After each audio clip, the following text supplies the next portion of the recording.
Hablar sin pegues en la lengua es posible gracias a Universidad Horta Uruguay, Beneverito Uruguay y la Casa Bahía NSI. Vamos a hablar sin pegues en la lengua. Hoy vamos a hablar sin pegues en la lengua con Sergio Garfinkel. Sergio Garfinkel es psicólogo de la UDELAR, es padre, es esposo, es hijo y es amigo. ¿Cómo estás, Sergio? Bienvenido. Muchas gracias. Qué lindo tenerte acá. Muchas gracias. Hemos hecho muchos esfuerzos para poder conseguir que estés acá y hoy lo hemos logrado. Para que me anime. Sí. Sergio, ¿cómo estás? Tengo muchas preguntas para hacerte. Ok. Sí, pero todas van encaradas por los mismos lados. ¿Sí? Tenemos muchas ganas de hablar de amor porque somos jóvenes y apasionados. Bueno, son jóvenes y apasionados y nos gusta hablar mucho sobre el amor, sobre los vínculos, sobre las relaciones y queremos hablar hoy de eso. Entonces, me imagino también que vos como psicólogo de lo que más te deben hablar tus pacientes son de amor, de vínculos y relaciones. Creo, puede ser que me diga que no, ¿eh? No, es verdad, es un tema recurrente, sí, obviamente. Sí, porque es como hablar del humano, ¿no? Y bueno, y sí. Entonces, pero quiero arrancar tirándote. Vamos a ir al revés. Yo generalmente no arranco de esta forma, pero tengo 3 versículos bíblicos. En realidad son 2 versículos bíblicos de la Torá y una historia.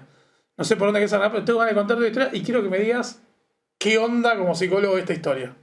Ok. ¿Te animás? Sí, no sé si me animo a decirte qué onda como psicólogo. Te voy a decir qué onda como Sergio. Como psicólogo y como Sergio, obvio. O sea, nosotros no esperamos que hoy todo lo que salga de acá sea la verdad, sino sea lo que Sergio opina.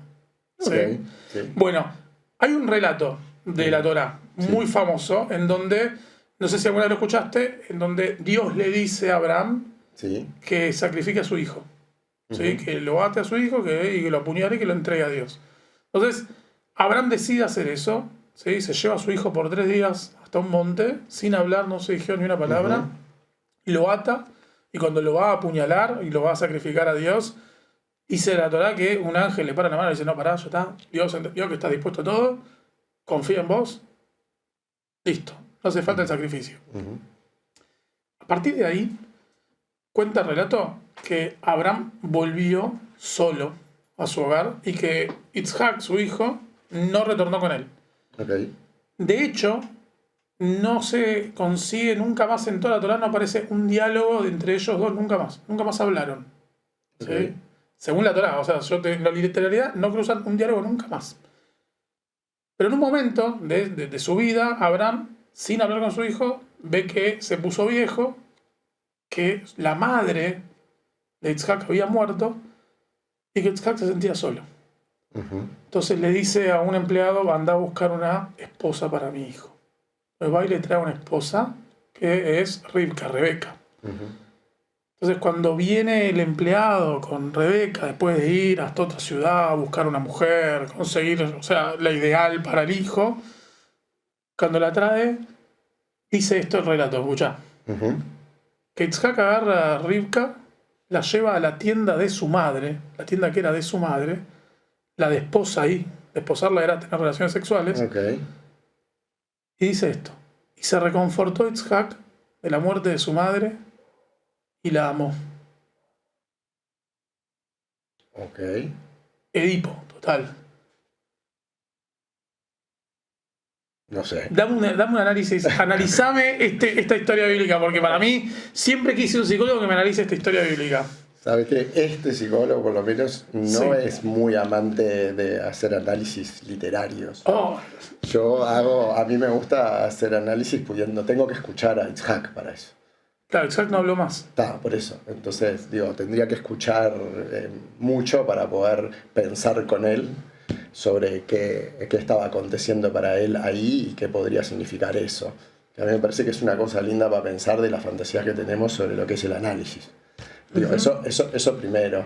Me interesa saber por qué tenés tanta curiosidad de eso. Tengo mucha curiosidad. Sí. Bueno, no sé si yo quería ser analizado en este momento. Bueno, yo no dije que te iba a analizar, pero me da curiosidad saber qué... A mí me da curiosidad porque es la primera vez que aparece la palabra amor en la Torá. Nunca había aparecido la palabra amor hasta esa historia, y es que se reconfortó de la muerte de su mamá y la amó a la chica que le trajeron, a Rivka.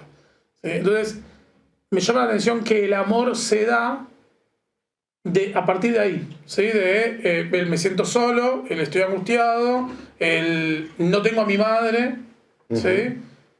Y aparece una persona y aprendí a amarla, ¿sí? O sea, me reconforté, no me sentí más solo y aprendí a amarla.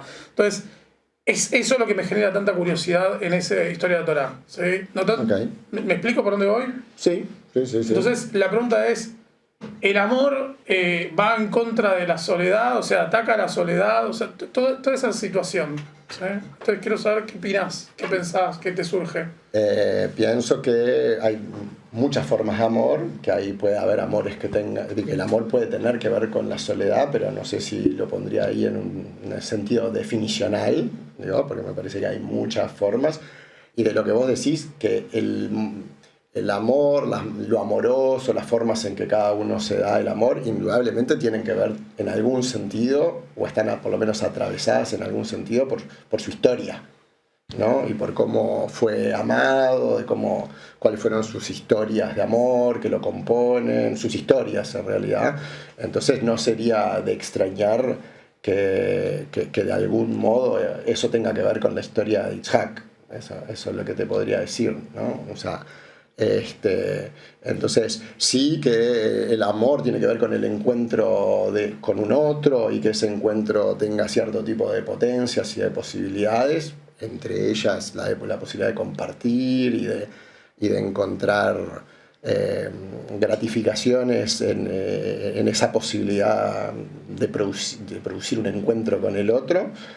Me parece como si te dijera algo muy probable, digo. En la forma en la que está contado todo ese relato, para empezar, me parecen relatos bastante alejados de nuestras épocas, claramente, ¿no? Digo, Depende, porque todavía hay culturas en nuestra época que los vínculos amorosos, las parejas las forman los padres, y sí. de hecho dentro del judaísmo también. Está bien, yo estaba pensando más en... sí, es verdad, no podría decir que es verdad. Lo que digo es que, por ejemplo, ahí hay como un amor casi como a primera vista, ¿no? Vos decís, porque te voy a cambiar. Ahí, no, a primer encuentro, yo qué sé, no sé si la trajeron, no, fue ¿no? Y de repente en algo que tiene solo que ver con su historia, casi no tiene que ver con ella, ¿no? Porque no la conoce, no, si yo no entendí mal. No la conoce. No la conoce y... Sí, muy simplista. ¿No? Tipo, es como una historia muy particular para lo que yo puedo pensar sobre el amor, por ejemplo. Pero vos ¿no? pensás que, yo te pregunto, vos pensás que esa primera vista, o sea, yo veo a la mujer y lo que hizo fue, en términos, yo me pongo en lo literario del texto, ¿no? Se la llevó a la tienda de su mamá, sí. No a su propia tienda, ¿sí? Sí.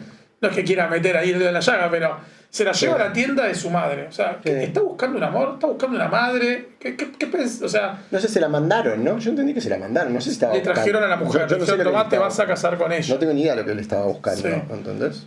Digo, él recibe algo que le manda el padre, yo qué sé, ¿no? Digo, lo recibe, capaz que sí, que hay algo de que él podría haber interpretado como amoroso el padre que le manda eso. No tengo, la verdad es que yo, eso, sí, como psicólogo, no tengo ni idea. O sea, en lo literario, yo creo que esas preguntas que vos te haces sería como poco amoroso responderlas. Ok. Poco amoroso, me encanta. Bueno, ahora, yendo al tema, lo que me estabas diciendo recién, de que el amor tiene que ver con el otro, entonces, porque el amor entonces no es egoísta. No, él no dijo eso. No, claro, creo que no. No. No importa, a mí me gusta. Pero ¿por qué pensás que...? Oye, sí, bueno, porque la pregunta es... ¿Qué es el amor? Primero es... Bueno, vamos a hablar de qué es el amor. Yo te voy a preguntar qué es el amor. Dame una respuesta de qué es el amor. Espera, pensala. Ni loco. No, lo que digo es... Yo podría pensar que sí, que no es egoísta en el sentido que es el encuentro entre dos, o bueno, puede haber amores, digamos, como colectivos, comunitarios, puede haber muchas formas del amor, ¿no? Digo, no sé si vos estás específicamente hablando del amor, por ejemplo, de pareja, y ya arrancaste ahí con una cosa muy específica, pero es verdad que uno, no sé qué es lo que uno pensaría, pero es verdad que que sí, que el amor, en todo caso el amor consigo mismo, el amor propio, que ni siquiera yo lo pensaría como egoísta, sino como la relación que uno establece con uno mismo, la cualidad de la relación que uno tiene con uno mismo, que puede ser amorosa o no, digamos. Digo, Entonces, yo no sé por qué la pregunta si no puede ser egoísta. Digo, yo creo que no. No. La verdad es que pienso que si me apretás mucho en una respuesta, te diría que en principio, capaz que le usaría otro nombre para algo que tenga que ver con encontrarse con el otro desde el centro, totalmente centrado en uno. Pero, ¿para qué amamos? ¿Para nosotros o para el otro entonces? ¿Me explico por qué digo si es egoísta, no? Cuando yo no sé si amamos me enamoro o amo. para algo. Yo creo que nos pasa que nos enamoramos, ¿no? No sé si amamos para algo. Y el amor o las experiencias amorosas, viste que yo no me gusta mucho el amor, lo amoroso me parece que podríamos intentar pensar como un ejercicio, porque yo creo que no tiene una definición, ni siquiera pienso que es algo que es algo que siempre difícil de definir, que es una experiencia, que siempre va siendo, que siempre es vivo, que va mutando, ¿no? Y que sí, yo puedo asociarlo con un encuentro que tiene que ver con un encuentro próximo, íntimo, profundo, creativo, por ejemplo, ¿no? Para mí eso tiene mucho que ver con lo que el amor, con el amor es algo que tiene que ver con lo que... lo amoroso me parece que es una cualidad de algo que se produce, una forma de un encuentro, que quizás es para cada quien de distintas maneras, y en cada época, cada cultura, como decía. Me parece que eso es un ejercicio también. A veces, por ejemplo, yo cuando trabajo, a veces lo que trato de escuchar es cómo va haciendo para cada quien esa historia, cuáles son las historias de amor de las que viene, en las que habita, en las que habitan sus fantasías, en las que desea, ¿no? Digo, que además es una cosa multidimensional, ¿no? Es cultural, es antropológica, es inconsciente, es corporal, es como mucho más complejo, ¿no? Digo, pero no complejo por complicado, mucho más, como si te dijera, sutil, sofisticado. Por eso está a mí, atravesado por toda la cultura, por todo. Atravesado sí, por todas las por cosas. las culturas, por lo que somos, por las historias, por los grupos que habitamos, por las formas de la sociedad en las que nos organizamos, por los modos de producción, por un montón de variables, y además se dan en cada quien y en cada quien en distintos momentos de la vida o dependiendo, yo qué sé, para mí el amor con una persona no es lo mismo que el amor con otra. El amor es para cada quien y con cada quien. No sé, a mí se me ocurre, a mí no me gusta decir el amor es así, digo, pero mientras vamos hablando me sale así. Quiero aclarar que pienso que puede ser. No está claro, no te justifiques. No me estaba justificando, te estaba dando una preferencia. Una cosa que me parece que ilustra mejor y que además tiene más potencia. Porque me parece que sí, una cosa linda es que como cada quien piensa o vive el amor, es un amor que produce distintas cosas, ¿no? ¿Llegaste a ver Intensamente la película? Es la de Pixar, ¿es esa? Sí, que tiene en la mente de las personas, tenemos como diferentes personajes que son emociones, la alegría, furia. Sí. ¿El amor sería también una especie de emoción o algo así? Pero que capaz te voy a explicar por qué se me ocurrió este pensamiento. Yo creo que el amor trasciende obviamente lo humano, sí es algo que lo cultural, las sociedades, los constructos que hemos armado influyen en nuestra forma de amor, pero cuando pienso en los animales también tienen amor, entonces creo que trasciende lo cultural en algún sentido. En cierto punto siento que es como un valor, podríamos decir. Entonces ahí me pregunto, ¿es una emoción, es un valor, es un ideal que nosotros intentamos llegar? Porque también te lo disparo por otro lado. Okay. Los cristianos dicen Dios es amor. O sea, Dios es el amor en sí mismo, ese concepto. Es una locura. ¿Qué es entonces? ¿Es una locura qué? Es una locura de concepto tratar de explicarlo. Ok.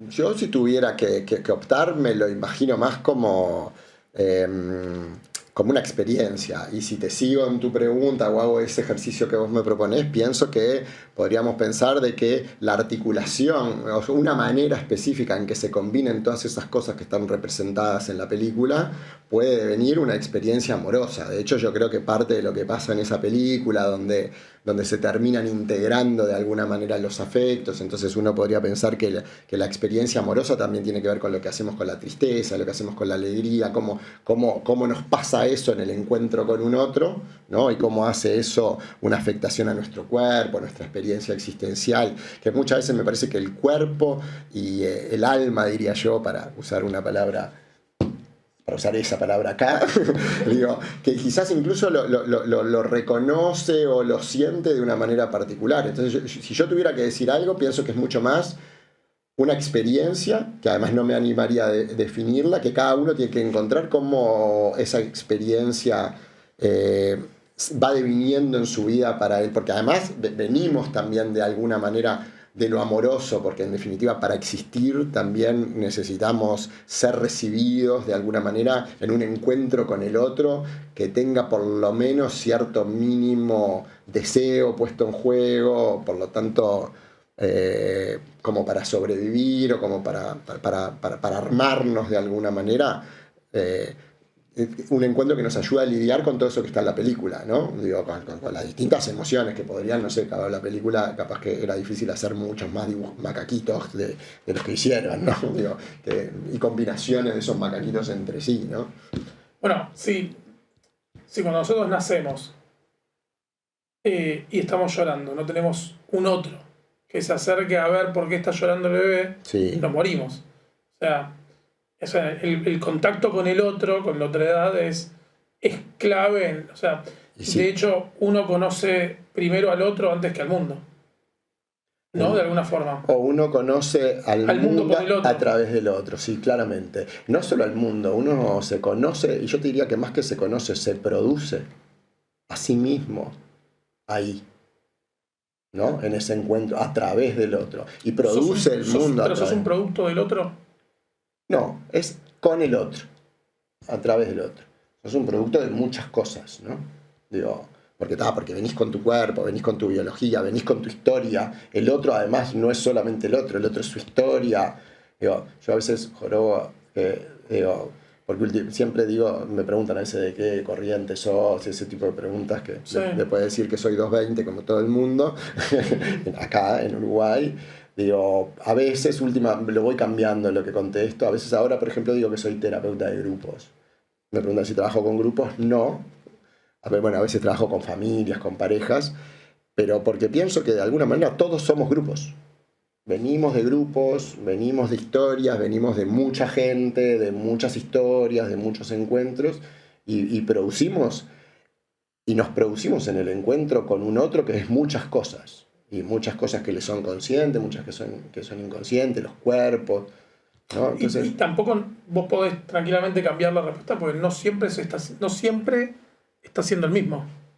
No, claro que no. Entonces, en términos de relaciones, sí. Si vos no siempre estás siendo el mismo, sí. O sea, no siempre amamos o nos vinculamos igual. Claro que no. Entonces, perdón, yo estoy pensando en voz alta, ¿no? Me parece muy bien. O sea, me parece que el amor es una cagada, porque siempre está cambiando, siempre está mutando. O sea... Bueno, porque a vos te gusta lo fijo, yo qué sé, no sé. No sé, pero lo pienso en términos de si siempre está cambiando, si siempre está mutando, nunca lo alcanzás. O cuando lo alcanzás cambia. Entonces es como un imposible. La vida misma, ¿no? Digo, a mí me parece... Y creo que eso es una de las cosas que traen a veces un montón de complicaciones, ¿no? Porque eso que también es un deseo natural, una pulsión, diría Freud, de tratar de que las cosas se fijen porque nos tranquiliza o porque nos da seguridad, eso es una de las cosas que trae cierto tipo de conflictividad y de tensión que hace que muchas veces las relaciones, y podemos pasar a las relaciones en general, muchas veces las relaciones tengan una tensión entre lo creativo y lo defensivo, porque además nunca puedes hablar del amor solo. Orly traía, ¿no?, todos los otros sentimientos que hay alrededor de ese tipo de cosas. Entonces, bueno, puedes hablar de eso sin hablar del deseo, del riesgo, de la alegría, de la angustia, de la pérdida, del dolor. Siempre está todo eso en la vuelta. Entonces, yo creo que eso que vos decís, esa idea de alcanzar el amor, que además las instituciones muchas veces tratan como de consagrarlo, ¿no? Y te avisan que es para hasta que la muerte nos separe, ¿no? Decís vos cuando... No, yo no lo digo. Eso es de la iglesia. Sergio, por favor. Bueno, perdón, disculpá, pero bueno, somos medio todos, ¿no? Sí. Estamos medio occidentalizados. Viene por ahí, pero bueno, algo de eso hay, ¿no? En las buenas y las malas. No, bueno, yo te decía algo que es muy curioso, pero Pero termino la idea, sí. Solamente eso, porque a mí me parece que es una idea interesante porque para mí en lo amoroso hay algo muy importante que es lo creativo, ¿no? Y la posibilidad de ir transformándose y de devenir otro, ¿no? En el encuentro con uno, de devenir yo, devenir otro, el otro, devenir otro, el nosotros ir cambiando. Es algo que es mucho una experiencia de producción, no de encuentro. No se trata de encontrarse. Entonces, la idea eso de que sea móvil, para mí es clave. Porque pienso que a veces los problemas tienen que ver con el deseo de fijar, de quedarse, que es, vuelvo a decir, es un instinto o una pulsión natural. Freud le decía muchas cosas con eso, pero decía de pulsión de muerte, ¿no? No entendí. ¿Creatividad en qué sentido? En todo lo que produce un encuentro, ¿no? En lo que vos te transformás, en lo que se transforma en otro, en lo que el otro también se va transformando, en cómo vos vas transformando y produciendo un nosotros que muta, ¿no? Que es incierto o inestable en algún punto, ¿no? Que no está siempre asegurado, ¿no? Digo, que es un trabajo, por ejemplo, una cosa que yo creo que parte de los problemas o de los asuntos que impacta la cultura es pensar que el amor es algo que se puede encontrar y que se encuentra y se sostiene y se mantiene sin que haya como una especie de trabajo, como nos pasa en muchas cosas en la cultura capitalista, de que no nos damos cuenta de que, no sé, que este vaso hubo que trabajarlo para que aparezca, ¿no? Y hay y eso muchas veces es como, hay como una ilusión, una ilusión infantil, ¿no? Vos, es esto que vos decías, vos llorás y te pensás que la teta la inventaste vos, llegó así, pero hay un trabajo para que se construya una experiencia amorosa. Uh-huh. Yo te iba a decir algo, pero me quedé en el devenir en otro. Sí. Si vos sos uno y en el encuentro con el otro te devenís en otro y el otro no le gusta en lo que te transformaste. Sí. ¿Qué onda con eso? O sea, cosas que pasan, ¿no? Se rompe la relación. Es una posibilidad, ¿no? O sea, porque yo te conocí de una forma. Ahora no sos el mismo que yo conocí. Claro. Me cagaste, me estafaste. El problema es lo que vos compraste ahí, ¿no? Lo que vos creías que estabas comprando, ¿no? Es decir, no sé quién te vendió eso, si te vendieron eso te estafaron, ¿no? Pero me parece que, ¿no? Me parece que de alguna manera como todo, ¿no? El amor lo amoroso es una experiencia que tiene que incluir la finitud para poder ser una experiencia humana, o sea que quien pretenda encontrar algo que dure, que le aseguren que dure para siempre, está en el mundo de la fantasía y del deseo como infantil, digamos, de alguna manera, ¿no? Nosotros tenemos una relación con la finitud que implica siempre que por eso es una experiencia riesgosa, intensa, porque de alguna manera siempre, como toda experiencia humana, está expuesta a la tristeza. O sea, yo no sé si te cagaron, puede ser que termines triste, no sé si te cagaron, ¿no? Porque puede pasar, ¿no? Y de hecho yo no la cualificaría como no amorosa porque termina, ¿no? Hay cosas que terminan y igualmente fueron amorosas, es más, que gracias a que terminan se sostienen como amorosas. Hermoso. Es que es tal cual. Por ejemplo, a mí, mi mamá, cuando me peleaba con mis amigas cuando era niña, me decía que la amistad era como una plantita y había que regarla. Es lo que hablamos del trabajo. Y así como la plantita va a cambiar, yo también. Y eso es, o sea, por más que yo le siga metiendo agua, que es este trabajo que estamos, esta creatividad que decíamos. Y también me puse a pensar con lo que vos decías, Ori, que te casaste recién. O sea, Mari y vos... ¿Te casaste? Un mes. Felicidades. Mari y vos están construyendo su historia juntos. Justamente eso, o sea, construyéndose mutuamente en la pareja, en este sentido de amor, ¿no? ¿La conociste recién? No. Entonces... Bueno, pero le quedan meses, entonces. Le quedan años, esperemos. Sí, lo que digo es que empezó hace tiempo. Claro. Porque pensar que empieza cuando se casan ya es todo un tema. No, estos tienen una historia de amor increíble. No, de vínculos, de amor, de conocimiento, es todo, es toda una mezcla, éramos amigos. Uh-huh. Sí, o sea, empezamos siendo amigos.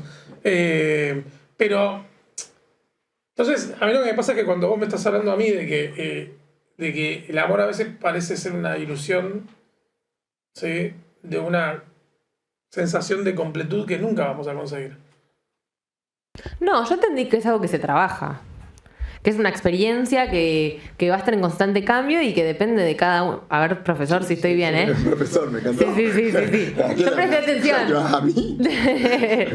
Eso, que se trabaja, que está en constante cambio como la vida misma y que es una experiencia que se influye por diferentes cosas, por ejemplo, nuestras emociones como tristeza, alegría, miedo, pérdida o incluso las experiencias pasadas que nosotros tuvimos con nuestros padres, parejas, amigos, con uno mismo. Porque yo estoy segura que yo, quien sea, no me amé de la forma que me estoy amando hoy, como me amé el año pasado, como me amé capaz que con 5 años. O sea, y esa es la relación conmigo misma. Entonces, creo que yo lo entendí. No, y además, yo no digo, porque me parece que es verdad que un componente podría ser la ilusión de completud. Lo que pasa es que, es lo que te digo, es un grupo el que ama también. Entonces vos tenés los aspectos, si querés, infantiles que van a tener esa ilusión, pero probablemente, y no es lo mismo, no sé, el amor del niño, o no, que digamos, del adolescente, que del adulto, y de cada adulto además, porque tiene una relación distinta con su historia. Entonces, es verdad que la ilusión de completud forma una parte, es un componente. Ahora, quien va a ir predominantemente al encuentro con el otro para sostener y asegurar una ilusión de completud, le van a ir pasando cierto tipo de cosas, ¿no? Y además de cómo se forma la completud. Esto, claro, no sale siempre por cámara, pero una cosa es la completud así y otra cosa es la completud así, ¿no? Digo, como me parece, entonces, me parece que sí, que está bueno que vos te des cuenta que de repente sí hay algunas ilusiones que quizás en el correr del tiempo quizás no se sostienen permanentemente, pero que es un componente, ¿no? Del enamoramiento, de lo amoroso como deseo, pero si vos lo acompañás también de otros componentes que tienen que ver con las experiencias de vida, con el reconocimiento de la incompletud, ¿no? Y por lo tanto la creatividad como una manera de lidiar con la incompletud, no para resolverla, porque el amor nunca es una solución, sino una experiencia que es como si te dijera, sí, en algún punto hay algunas cosas que no se consiguen. Sí. ¿Por qué buscamos la completud? Y porque es menos tensa que la incompletud. Yo me quedé pensando lo que decías y... Porque tenemos la sensación de que... Y sí, porque es gratificante en algún sentido, aunque Freud decía algo así, la completud es esa pulsión, ¿no? de muerte, digamos, en algún punto, que es en un momento en donde vos... Porque el deseo es incómodo, sería una manera para contestar, por ejemplo, más. ¿Pero por qué? Porque es una tensión. Si uno desea lo que no está, lo que no tiene, ¿no? Eso es una distancia, ¿no? Entonces siempre uno busca la satisfacción. Lo que pasa es que la satisfacción en lo que tiene que ver con la vida es siempre momentánea por suerte. Porque eso es lo vital, ¿no?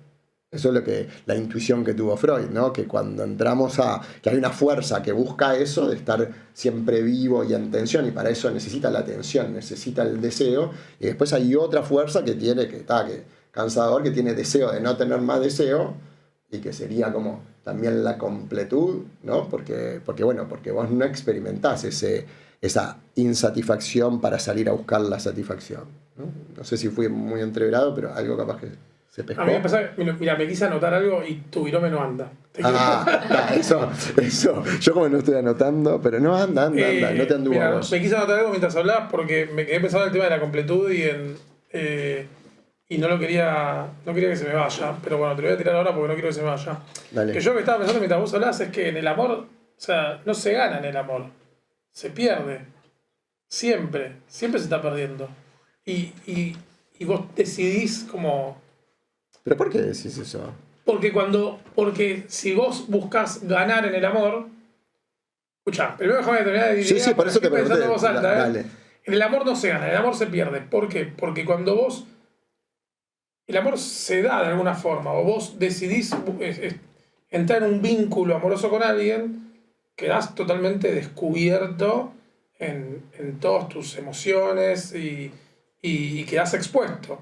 Quedás expuesto a que el otro si quiere, te arruine.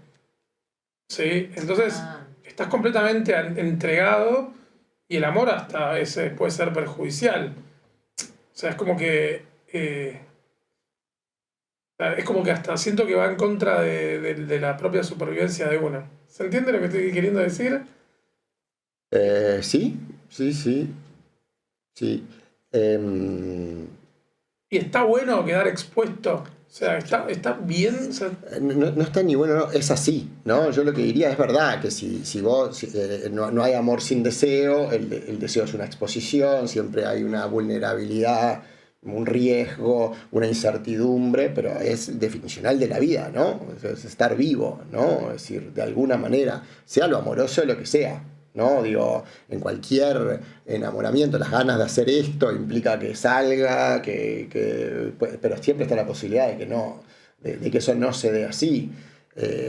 Yo creo que es una condición de la experiencia, de lo vital, digamos, ¿no? Es como con la muerte, si estás vivo tenés la posibilidad, ¿no? Es como que me digas que la vida te arruina, siempre se pierde. Bueno, pero es lo mismo que decir que la vida siempre se pierde, ¿sí? Pero por ejemplo, lo que yo estoy pensando es, a mí te quita seguridad. O sea, yo si soy una persona segura, enamorarme me genera inseguridad. Quedo expuesto frente al otro, quedo entregado a que si la otra persona quiere, me haga daño porque le abrí todas mis emociones y mis sentimientos. Entonces, o sea, el amor de alguna forma es realmente inseguridad. O confianza. Ahí va. O confianza. Sí, o la construcción de una cierta confianza, ¿no? Porque primero también es, no sé, por ahí Orly decía, ¿no? Eso también tiene mucho que ver con la relación que cada uno... Vos acordate que también hay un amor propio, o mejor dicho, para mí me gusta más, un amor con uno mismo, o lo amoroso con uno mismo. Entonces, una cosa es estar triste y otra cosa es estar arruinado, por ejemplo, ¿no? Digamos, entonces vos es verdad que te vas a exponer, vuelvo a decir, como en cualquier experiencia vital, a la frustración, al desencuentro, digamos, a la angustia. No es sin eso, y por eso es que muchas veces son tan complejas, vuelvo a decir, porque me parece que muchas veces nos activan mucho más lo defensivo que lo creativo, mucho más, ¿no? Porque es verdad que por eso no es una experiencia simple, tipo, en cualquiera ¿no? Con los amigos, con los hijos, en cualquiera de sus formatos, ¿no? Me parece que ese dibujo que vos hacés, que puede suceder, pero que también depende, porque uno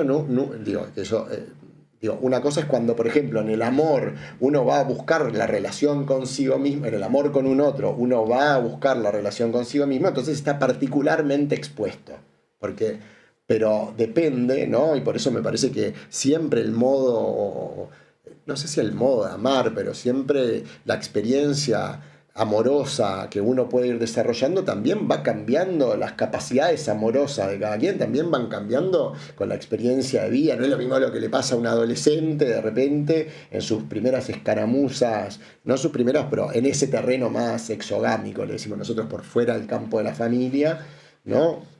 Y las afectaciones que puede tener o una persona que va construyendo su vida de otra manera y llega a esa experiencia con cierta relación, con ciertas cicatrices, con cierta capacidad de sentir de que puede tramitar, por ejemplo, una tristeza o que su relación consigo mismo es habitable, por ejemplo, para tratar de decirlo en términos no muy técnicos, sino... ¿Por qué tenemos tan idealizado el amor, o esto que hablamos de que hasta el cristianismo dice Dios es amor, o sea, lo ponen en el punto más alto al nivel de decir que es Dios mismo? ¿O por qué es algo que buscamos tanto? ¿Por qué las instituciones insisten en el amor? Hay películas sobre el amor, o sea, ¿qué tenemos con el amor? Yo qué sé, me parece que para empezar me parece que es porque es una experiencia muy humana, ¿no? Eso, ¿no? Una experiencia muy humana que conocemos inicialmente, porque es una... y casi que me da ganas de contestarte porque también es lindo, ¿no? Pero porque es probablemente una experiencia ¿no? Que se vive en forma gratificante, por más que sea riesgosa, que cuando se da, cuando produce ¿no? Es una búsqueda de algo que aumenta la potencia del ser, que permite una cantidad de ampliaciones de las capacidades, ¿no? Entonces, es como algo que tiene que ver, que puede venir como algo agradable. Además de que me parece que es algo como muy humano, ¿no? Dependiendo de lo que estemos diciendo por eso, ¿no? No sabría contestarte.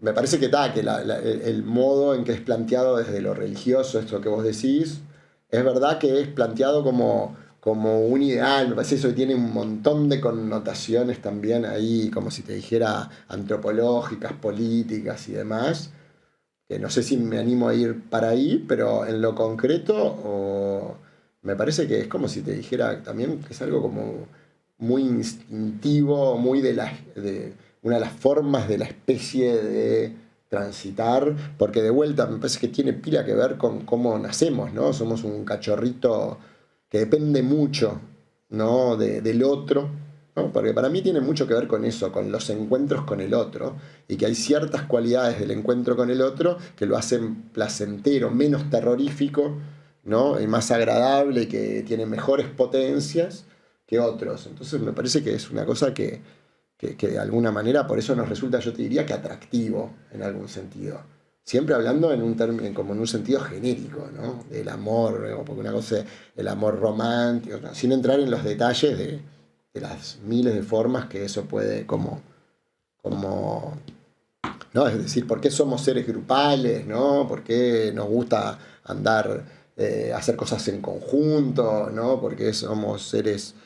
Eso, sí, grupales, yo qué sé, tiene que ver con cosas que a veces es mejor hacer con otras, ¿no? Yo me quedé, como te preguntó Orly, ¿por qué nos importa tanto el amor? Y vos dijiste porque también es lindo. A mí me pasa que yo me quedé primero con él también. Sí. ¿Sí? O sea, no me quedé con él lindo, me quedé con él también. Porque hay un montón de cosas que no. Y bueno, Sí. es lo que estaba, no sé yo... No es que yo parezca un negativo del amor, ¿no? Pero me quedé con él. Para mí, ese, porque también es lindo, ese también para mí tiene mucha más importancia que el es lindo. ¿Por qué tiene más importancia? Porque también implica que hay un montón de cosas más. Sí, Sí, obvio. Mucho más abarcativo Sí. que el hecho solamente de que es lindo. O sea, Sí. O sea, el amor también se padece. O sea, los vínculos se padecen. Sí. Sí. Sí. O sea, Sí. es complejo, ¿no? Es como... Sí, sí. Yo te diría que como es difícil pensar que sí, como es lindo, que habría que... Es una manera de decirlo, ¿no? Que capaz que no es la más así sofisticada, pero yo te diría que como también es lindo, vamos hacia ahí a pesar de todo eso que vos estás diciendo. Además de que, insisto, de que es casi como necesario para devenir humano, ¿no? Ok. Vamos a la segunda frase de la Torá. Bueno, dale. Es muy conocida. Sí. Amarás al otro como a ti mismo. Uh-huh. Sí. El problema es que es un poco complejo el tema de amar al otro como uno mismo. Porque un poco lo que hablábamos antes. Primero tengo que saber cómo me amo yo para poder amar al otro. ¿Me explico? Como que hay una condición de que primero haya amor propio. Sí. ¿Y qué onda? O sea, porque yo me lo pongo a pensar y digo, yo tengo que amar al otro como me amo y me puedo amar mal. ¿Me puedo no querer? Sí. Porque en realidad capaz que es amarás al prójimo como a ti mismo, y también que como te amaron a vos, también te amarás a ti mismo, y entonces amarás al prójimo, no en una cosa así finalista. ¿Pero hay una condición de cambio? ¿Se puede cambiar? Yo creo que sí, Digo, bueno, a eso nos dedicamos también, cuando la gente puede empezar a partir de ciertas cosas que lo inquietan o lo angustian, a pensar y a experimentar otro tipo de historias, ¿no? Digo, pero es cierto, y ahí me parece que sí, que yo creo que es un componente súper determinante, que es que la experiencia del encuentro con el otro tiene mucho que ver con la experiencia de cada quien y de su encuentro consigo mismo, ¿no? Es decir, es muy distinto, ¿no? lo que se produce cuando, por ejemplo, en una relación con el otro uno está demasiado jugado esto yo creo que ya lo dije, en su relación consigo mismo, esto que se habla de las relaciones tóxicas, la dependencia y eso que muchas veces tienen que ver con lo que vos necesitas al otro para relacionarte contigo, ¿no? Que genera una cantidad de matices en cómo eso deviene una experiencia amorosa o, por ejemplo, una experiencia de dependencia o ese tipo de cosas, ¿no? Entonces, bueno, ahí me quiero ir con la tercera frase, porque enganché con lo que acabas de decir. Hay una tercera frase de la Torá que dice que hay que amar al extranjero, porque extranjeros fuimos en la tierra de Egipto. La pongo en contexto, o sea, esto es cuando el pueblo judío sale de la esclavitud y Dios le dice al pueblo que hay que amar al extranjero, porque fuimos extranjeros en la tierra de Egipto y nos trataron muy mal. Saber cómo nos trataron implica no repetir eso. Pero el extranjero es el extraño, es el otro, el que no es como vos. Y sí. Dios te obliga a amarlo. ¿Me explico dónde voy? No Sí. es tolerar, no es soportar, es amarlo. Entonces, el problema es, yo no lo veo como un problema. Entonces, la pregunta es siempre viene en el otro. O sea, la pregunta por el otro, más que por el amor, es quizás lo que más me preocupa, porque el otro es el que no es como yo. El distinto, el que me saca de mi zona de confort. Porque si no me saca de mi zona de confort, no sos un otro para mí. Sí, yo no sé lo que quiere decir Dios en general. Digo, pero si yo tuviera que hacer algo con esa frase, me parece que Freud te avisa. En realidad, Freud te dije, mira, interesante, tremendo. Esto lo puede cortar. Tremendo fallo. No lo vamos a cortar. No pasa nada. Lo que quiero decir que yo lo estaba pensando en un sentido freudiano, de que en realidad es justamente eso. Es casi como una advertencia. Amar es amar a un otro que de alguna manera, que siempre es un extranjero. Por definición. O sea, es así. El otro es otro. Y eso yo creo que es parte de lo tremendo en el buen sentido de la experiencia amorosa. Yo siempre a veces hago un chiste que que es siempre hetero. Y con esto digo hetero en el sentido de que vos siempre te vas a encontrar con un heterogéneo. ¿Ah? Con alguien que no sos vos. Después, incluso con uno mismo, a veces es que uno ama distintas partes de uno, hay mucho del inconsciente, entonces siempre es justamente es el encuentro, y por eso es tan intenso, ¿no? Y tan potente, porque en realidad el encuentro con el otro, con el heterogéneo a vos, o sea, el que es heterogéneo a vos, ¿no? Te amplía el mundo, como potencia, no digo que siempre suceda, te amplía. Bueno, me acabo de acordar otra frase de la escuchá, porque yo te escucho a vos y, o sea, por eso quería que vengas. A mí me gusta escucharte. Siento que es como una sesión de terapia, pero no la estoy pagando. Dale, buenísimo. Dale. Hay una frase de la Torá, cuando Dios crea a Adán, ¿sí? Al primer ser humano, según el texto bíblico, que dice que Adán se sentía solo. Se deprime, se siente solo. Sí. Y Dios... Una cosa es lo que dice la Biblia cristiana, la traducción, y otra cosa es lo que dice en hebreo. La Biblia cristiana dice, y Dios hizo una ayuda idónea para él. Y creó a Jabá, a Eva. Una doña. Ayuda idónea. Pero el hebreo dice, es ser kenegdo, que es alguien que lo enfrente. Son dos cosas completamente distintas. ¿Sí? ¿Me explico? Y cuando yo me lo pongo a pensar en términos institucionalizantes de las tradiciones cristianas y del judaísmo, quito la ortodoxia, yo siento que el poner el texto ayuda idónea crea sumisión, ¿sí? En el vínculo. Okay.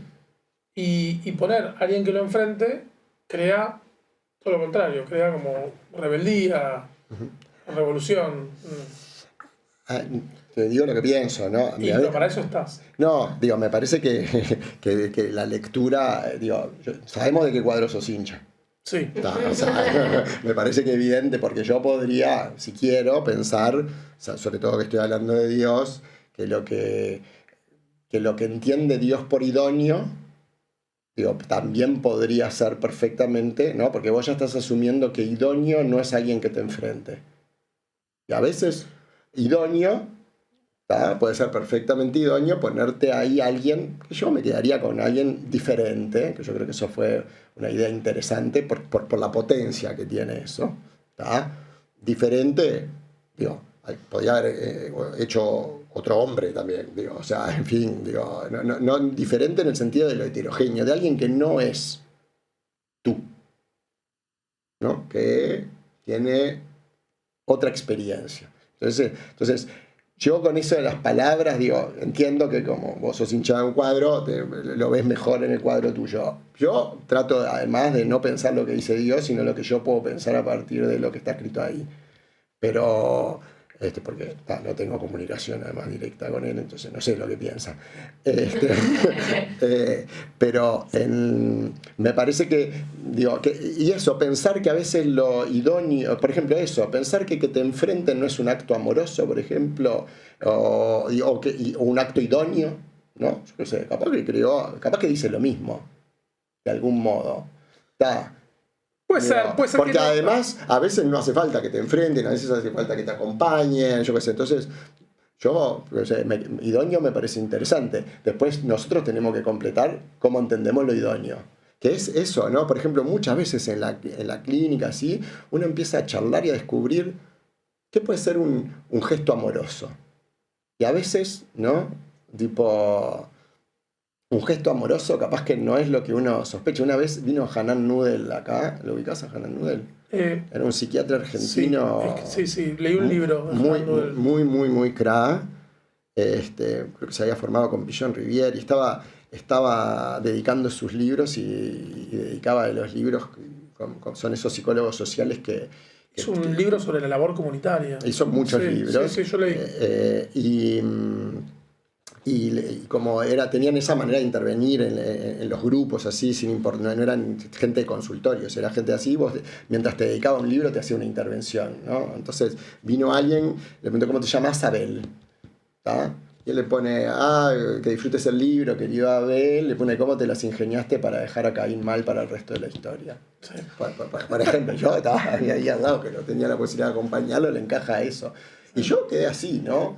Digo, de pensar que a veces, ¿no? Por ejemplo, poner un límite, frenar, de alguna manera, ¿no? Capaz que sobrevivir hubiera sido muy amoroso, ¿no? O digamos, para ayudar por ejemplo, a Caín en ese movimiento. Entonces, a veces me parece que pensar, por ejemplo, qué es lo amoroso en cada situación, para cada uno, ¿no? Descubrir eso, descubrir a veces eso, ¿no? De que alguien pueda como compartirte otro punto de vista, como a veces sostenerte, a veces, ¿no? Entonces, nada, a mí me gusta la palabra idóneo si la pensamos en su amplitud. Y la otra me queda alguien que te enfrente.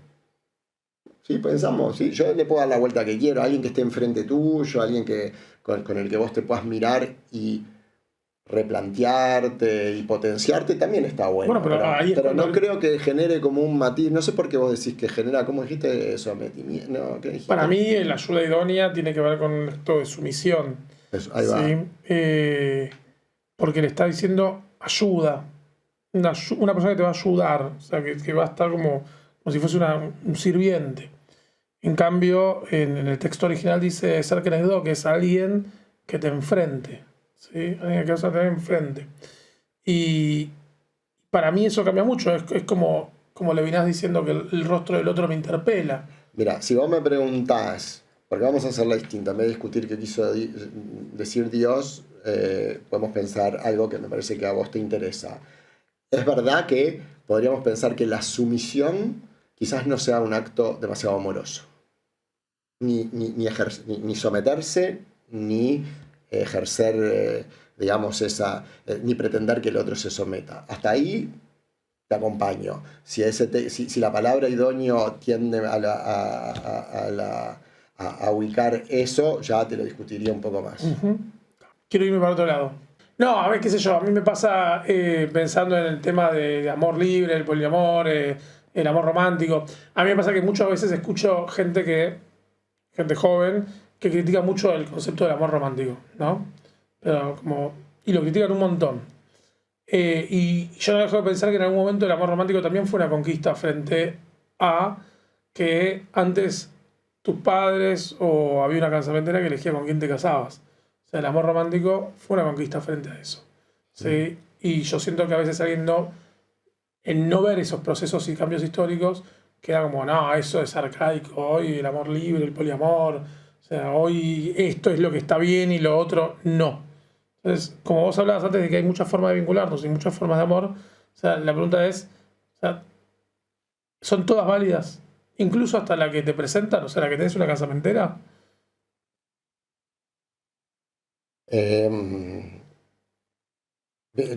Yo no tiendo a pensar en términos si es válido o no es válido, sobre todo sin poder escuchar a los protagonistas. ¿Podremos invalidar? Entonces quizás la pregunta es, ¿podemos invalidar otras? Por eso yo lo que digo es que en lo que yo hago y en mi manera de pensar, nunca puedo pensar en si algo es válido o no por fuera de la experiencia subjetiva que está teniendo quien está participando de eso. ¿Tá? De la experiencia de lo que le está pasando. Porque si alguien está angustiado, entonces tengo un tema para hablar sobre eso. Si alguien no lo está, en principio yo no tendría nada para hacer ni para opinar. ¿Tá? De hecho, opinar ni siquiera es mi función. Así como antes de empezar hablábamos de Foucault y eso que vos decís, es verdad que las formas están enmarcadas en un contexto histórico, cultural, siempre dialogan con otras formas anteriores, entonces puede ser que el amor romántico haya sido una conquista, eso que vos estabas diciendo, y podríamos pensar cómo el amor romántico, además, no sé si es la palabra, ¿no? Yo creo que si vos estás diciendo algo monogámico. Bueno, se lo asocia. Bueno, sí. Eso ya implica pensar que en el otro no hay romanticismo, ¿no? Digo, en esto que vos decís del poliamor, yo qué sé. Yo ahí no me apuro de vuelta, porque me parece que hay distintas formas de vivir eso, entonces pensaría que lo que vos estás marcando es la posibilidad de tener una experiencia monogámica frente a otro tipo de experiencias, y entonces pienso que también esto nuevo dialoga con eso como siempre, ¿no? Eso es lo que enseñaba Foucault, que decía, vos no leas las cosas solamente, sino trata de darte cuenta con qué está dialogando eso, ¿no? Digo, por eso es un historiador y nos enseñó mucho a hacer eso, a no pensar las cosas en sí, sino en un diálogo. Entonces, yo podría decir entonces que hay experiencias de lo más singulares y no tendría nada para decir. Puedo decir que a mí, que eso ya sabes, porque yo alguna vez ya te lo había comentado, de que en realidad, sobre todo por la manera en la que se nomina eso, que no es lo mismo que cuando se nomina sobre todo como amor libre, yo siempre digo que me parece que es casi definicional del amor, ¿no? Que el amor tiene que ser libre, es libre. Digamos, el amor en el sentido de que cualquier... no, digo que es libre en el sentido de que esto que hablábamos al principio, de que siempre para que se sostenga como amor y por ejemplo no como burocracia, no como como un contrato, como una experiencia de derecho, que es otra cosa que está pasando mucho, que es que a veces las relaciones parecen más negociaciones o comerciales o disputas por derechos y no encuentros de deseos, ¿no? Y que es un recurso que pasa mucho cuando uno trabaja con una pareja y demás, en una época donde además todo el tema de los derechos están como muy exacerbados en algún sentido para bien, y después tienen algunos correlatos donde donde a veces parece que están hablando todo el tiempo sobre quién tiene razón, quién hizo bien, quién hizo mal, en vez de ver cómo se encuentran las cosas de las que gustan y cómo las construyen. Pero volviendo al punto que vos decías, yo creo que de alguna manera eso es un emergente de la necesidad de alguna manera, más allá después de cómo darle un lugar a las distintas experiencias, a las distintas eróticas, ¿tá? Y las distintas posibilidades que tienen las eróticas de cada quien, ¿no? Digo, pienso que también de alguna manera es un efecto de intentar, de alguna manera, que además que no es nada sencillo, que es como una radicalidad en afirmar que la experiencia, yo creo que incluso siendo monogámica, es libre. Es un amor libre. Para ser amor, es un amor libre.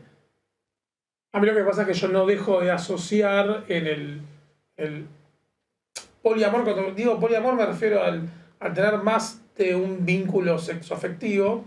Yo no dejo de pensarlo en una cuestión más mercantilizada del amor, en donde saco provecho de lo que me sirve de uno, después del otro.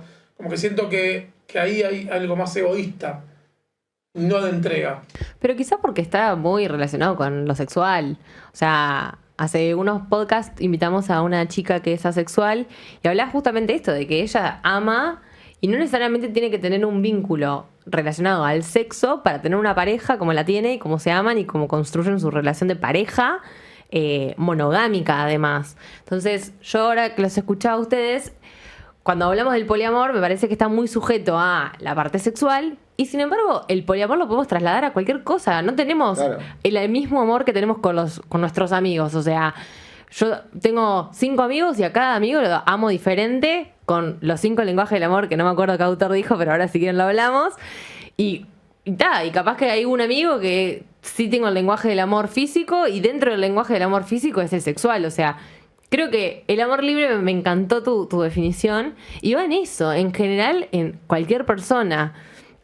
Sí, porque además lo poliamoroso vos lo puedes pensar, es verdad que si lo pensás en ese registro específico de lo sexoafectivo, pero eso, la idea de que uno tiene muchos amores y enamoramientos, incluso a veces no son con personas, no son con actividades, y entonces tenés un montón de maneras de, digamos, de transitar eso en el descubrimiento, ¿no? Digo, en la posibilidad de cómo te relacionás con los amores del otro, cómo comparten amores, ¿no? Digo, cómo comparten amores, pensarlo en términos generales. Después, si eso interviene, cómo comparten amigos a los que aman, ¿no? Cómo tienen algunos amigos que no comparten, o sea, que a mí me parece que tiene que ver con cosas que además generan a veces mucha vitalidad. Después, lo específico, si en alguno de esos amores también se incluye o no lo sexual y si esa pareja está disponible para que eso, también tiene que ver con cómo viven lo sexual, con cómo vive lo sexual cada quien. Es tremendamente diverso. Y yo veo muchas veces que veo muchas experiencias poliamorosas que no son libres, por ejemplo, ¿no? Que están totalmente reglamentadas, que vos la escuchás el reglamento y decís, dame un clásico de una monogamia contractual sencilla, porque esta es más complicada, ¿no? Y yo creo que es casi, es lo que te digo, el amor es libre en el sentido de que pensar de que uno ama, ¿no? Después viene el amor con los hijos, entonces uno está expuesto seguro cuando está cuando está disponible y en capacidad de tener experiencias amorosas. Es muy difícil pensar de que uno ama a una sola persona. Bueno, voy a traer mi chivo. No me acuerdo el autor, pero googleé en internet los 5 lenguajes del amor, que plantea de que las personas nos relacionamos de estas 5 formas. Uno, el lenguaje del amor es el físico, abrazo, beso, caricia, sexo, o sea, todo lo que está relacionado a contacto piel a piel, y eso se puede dar con cualquier persona. El segundo lenguaje es el lingüístico, o sea, todo lo que es verbal, palabras de afirmación o textos, o te dedico una canción, todo lo que implique palabras. El tercero es tiempo de calidad, o sea, pasar tiempo de calidad con la otra persona, no sé, ir a la playa juntos, ir a comer, etc. El cuarto es regalos, o sea, no va en lo monetario, sino en yo te regalo porque esto me hizo acordar a vos en el viaje, o encontré esta flor y te la quiero regalar, y cosas así, esos detalles. Y el último son actos de servicio, o sea, hago algo por vos, no porque me recuerdo, sino porque quiero hacértelo. Te ayudo con la tarea, te hago una taza de café, te arropo, o sea, diferentes actos de servicio que puedes hacer. Y todos estos lenguajes puedes ser con cualquier persona, con tu mamá, con tu hijo, con un amigo, con vos mismo. Y lo más interesante que plantea el autor es que está bueno reconocer cuáles son los lenguajes del amor que a vos te gusta y cuál es el lenguaje del amor que a la otra persona le gusta y de esa forma complementarse. Por ejemplo, yo sé que mi lenguaje del amor son las palabras de afirmación, pero a mi pareja le cuesta un montón y capaz que le voy a decir, mira, mi amor, decime palabras de afirmación porque a mí eso me encanta y le voy a pedir que se esfuerce. Del mismo modo también tengo que entender que las pocas palabras de afirmación que me digan las tengo que valorar como oro. Y así con todo, con todas las relaciones, y hasta de hecho esto lo hablé con mis amigas, que yo decía, con mi pareja tengo este lenguaje del amor, pero con mis amigas tengo otros lenguajes del amor. Más dentro de lo físico, de lo que sea, capaz que para mí los regalos no es mi lenguaje del amor, y sin embargo una amiga me dijo que para ella, yo con ella sí. Y eso me pareció re interesante también, así que vayan a preguntarle a sus parejas, hay un test en internet para ver cuál es y chusmean.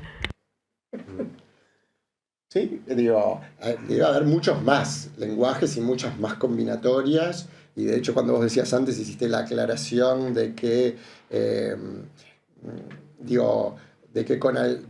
podría pasar que, por ejemplo, porque es un poco lo que pregunta Ori, también en el campo de lo sexoafectivo habrá quienes, ¿no? Porque tiene que ver con cómo compone cada quien con el otro. Habrá quienes no tendrán que, porque muchos de los líos estos tienen que ver con que si planteamos la exclusividad, si no planteamos la exclusividad y ese tipo de cosas, porque también tiene que ver con cómo se significa para cada quien las cosas, porque no para todo el mundo el encuentro sexual es lo mismo, ¿no? Entonces, ni los regalos, ¿no? Y por eso te digo eso, ¿no? Y ahí viene el mundo de los celos, el mundo de la ansiedad. Ahí volvemos al principio, ¿no? Eso, que esto no va por fuera del campo de los miedos, del deseo de duración, del deseo de completud, de las ganas de no sentir ciertas cosas que también vienen incluidas en el paquete y que en definitiva implica una cosa que para mí me parece que es muy importante, que es que el amor siempre tiene me parece que en cualquiera de sus versiones tiene algo que ver con que yo creo que eso es parte de lo que es lindo, que tiene que ver, y arriesgado, que tiene que ver con la intimidad. O sea, con la intimidad no del secreto, sino con lo íntimo, con el encuentro profundo, si querés, para decirlo de alguna manera, ¿no? Para diferenciarlo de otras cosas que no tienen por qué tener eso. Es decir, es una cosa como... sí, eso de no solo íntimo de lo que se encuentra en el otro, sino de lo que se produce en el otro, porque de alguna manera también es una forma de transitar la experiencia existencial, ¿no? Es decir, por eso me parece que es tan, eso que preguntabas vos, tan convocante de alguna manera, en un mundo que además es complejo, pero no solo por el mundo contemporáneo, sino porque la experiencia humana, porque somos seres complejos y con una cantidad de sentimientos, y de repente en ese tipo de experiencias, de un encuentro profundo con el otro, podemos producir cosas que solo se devienen y se potencian, y que uno puede, no sé, devenir alguien que no era, ¿no? También en esa estimulación de encontrarse con otro mundo, porque en definitiva, ¿no? Te encontrás, ¿no? Creo que era Alain Badiou, que en uno de sus libros de viejo, que son a veces más, como los franceses, más fáciles de entender, cuando escriben como viejo, de viejos escriben más fácil, bueno, tienen que escribir complicado, decía, es impresionante lo que significa encontrarse dos personas que tienen que de alguna manera armar un modo de habitar en el mundo que puedan dar que puedan dar en conjunto, ¿no? Que es como unir dos mundos, ¿no? Sergio, muchas gracias. Muchas de nada, espero que fue una hermosa sesión para mí. Bueno, vamos arriba. Si te gustó, seguinos en Instagram en @lacasabynsi y suscríbete en YouTube y en Spotify en la cuenta de Sin Peyes en la Lengua.